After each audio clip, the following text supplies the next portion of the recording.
उदाहरण आपको देना चाहता हूँ कि हम जो सृजनरत हैं, हमारी बहन गीता श्री जो है बहुत बढ़िया कहानियाँ लिखती हैं, बहुत कहना चाहिए कि एक ऐसी जुझारू भाषा का प्रयोग करते हैं कि अक्सर लोग तिलमिला जाते हैं,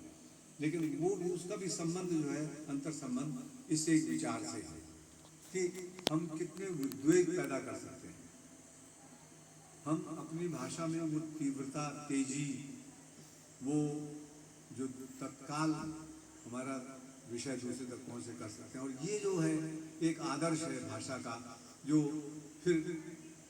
सिविल रूप में सब जगह उपलब्ध रहता है। अगर आप देखेंगे जब गांधी जी भारतवर्ष में आज़ादी का शंख फूंक रहे थे तो उस समय उन्हें सिविल लाफर्मी एक शब्द दिखाई दिया, यानी व्यापक रूप से जन समुदाय में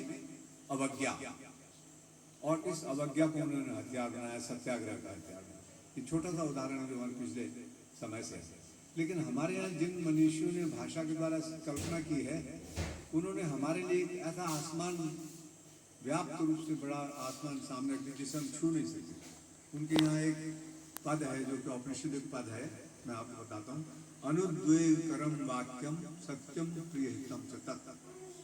कि आओ उद्वेग वाला हम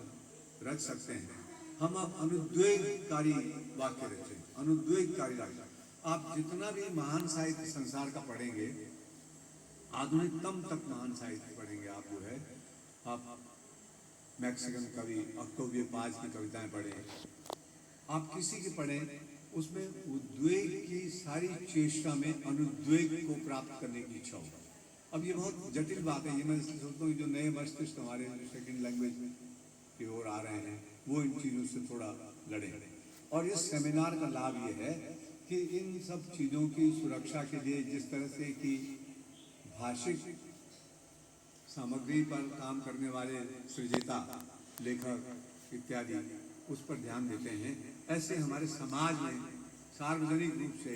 हम दूसरी चीज़ों उनसे आँख मूंद नहीं सकते। तो इसलिए जो मैंने कहा था कि अभी जो सिविल एंड मिलिट्री रिलेशनशिप का जो एक प्रश्न है, ये प्रश्न थोड़ा अब अपनी सीमाओं को लांघ करके दूसरे क्षेत्रों में आ गया है। और आज संकीर्ण मस्तिष्क सोच सकता है कि हम मिलिट्रीली सब सवालों का जवाब प्राप्त कर लें, संभव नहीं है जब तक कि उसमें एक तरह से सिविल जो रचनात्मकता है उसकी चाशनी न चढ़ी। एक तो ये है कि ये तो आप जानते हैं कि जो साहित्य है वो कुछ बहुत कम लोगों द्वारा लिखा जाता है,